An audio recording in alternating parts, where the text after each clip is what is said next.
Hi, everyone. Today I want to talk about how to build thriving communities. So when we talk about building communities, it's easy to focus on the numbers, how many people we've got, how many new signups, how many people joined. But a thriving community isn't about getting new members. It's about making meaningful connections and meaningful relationships where people that go to your event go and then think about it and they say, I belong here and I want to come back again. So a little bit about me. My name is Pamela. I'm a GitHub campus expert, and I'm president of Women for the Future in Guadalajara, Mexico. So my group is focused on reducing the gender career in STEM careers, and we organize workshops, events, and bootcamps to encourage women in STEM.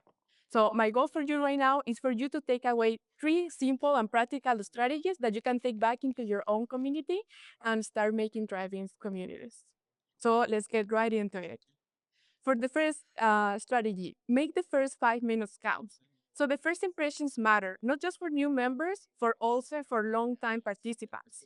So imagine this, if someone walks in into one of your events and they see that all the people are in small groups, chit-chatting, and nobody greets them, it's easy to feel like an outsider. However, if someone walks in and says hi, and welcomes a new person, it changes the entire shift and the energy around them. And it makes the event even more agreeable for everyone. And it makes the experience more welcoming. So I want to share one example in my community where at the beginning of one workshop, I took the time and initiative to have the first 10 minutes so that everyone can share the name, their careers, but also like a fun, small questions. And I know it sounds silly, and no, you're not just feeling time. No, that way you can make sure that your community members feel welcome, they feel heard, and they can be there and have a better experience.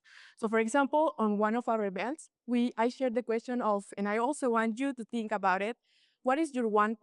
So if you take like the whole people in the world, what would be that makes you unique in the 1%? It doesn't have to be like, I'm the best at basketball and I'm in that top percent, or it can be, but also it can be something as silly as I am really scared of crickets, and I know I'm that scared, and I cannot see one that I'm going to be that one top percent of people.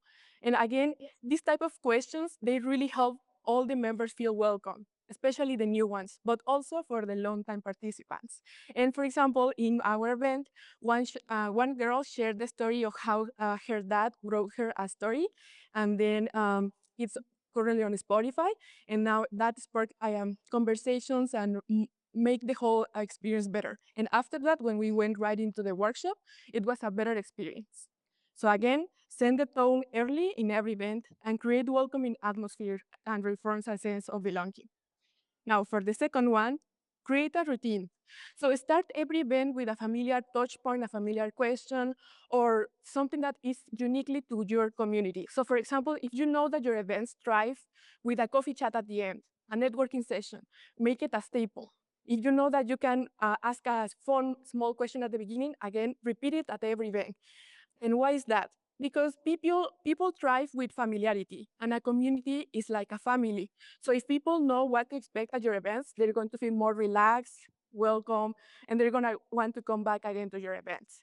So again, build a shared identity and set clear expectations. So I want to share again an example.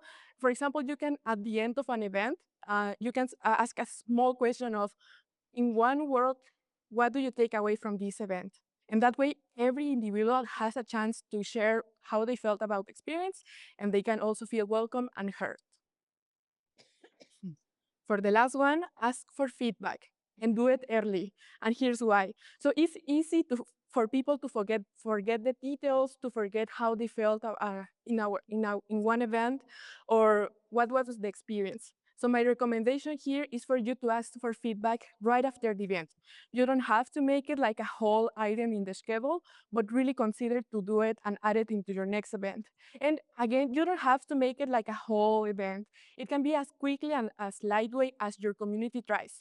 If you know that your community thrives on online presence, you can do a small poll on Discord, or maybe Google Forms, or even emoji reaction on your group chats. That way you can get immediate and actionable feedback. And even you can reach out to individual people and participants and gather their feedback on how the event was. And then also you have to close the loop. You have to act on the feedback that you receive. So for example, if you know that someone mentioned something about the breaks, on the next event mention, hey guys, so last time we heard that the breaks were really short and now here's the schedule. And you move on. You don't have to make it like a whole deal, but that small message shows to your community that you are listening and acting on the feedback. So that builds trust and shows that your community members are part of the organization of your events. So again, with these three small actions that you can repeat in all of your events and adapt them to each individual of them, you can make all of your community a better one. So remember, make the first 5 minutes count, create a routine, and ask for feedback, and then apply it. Thank you.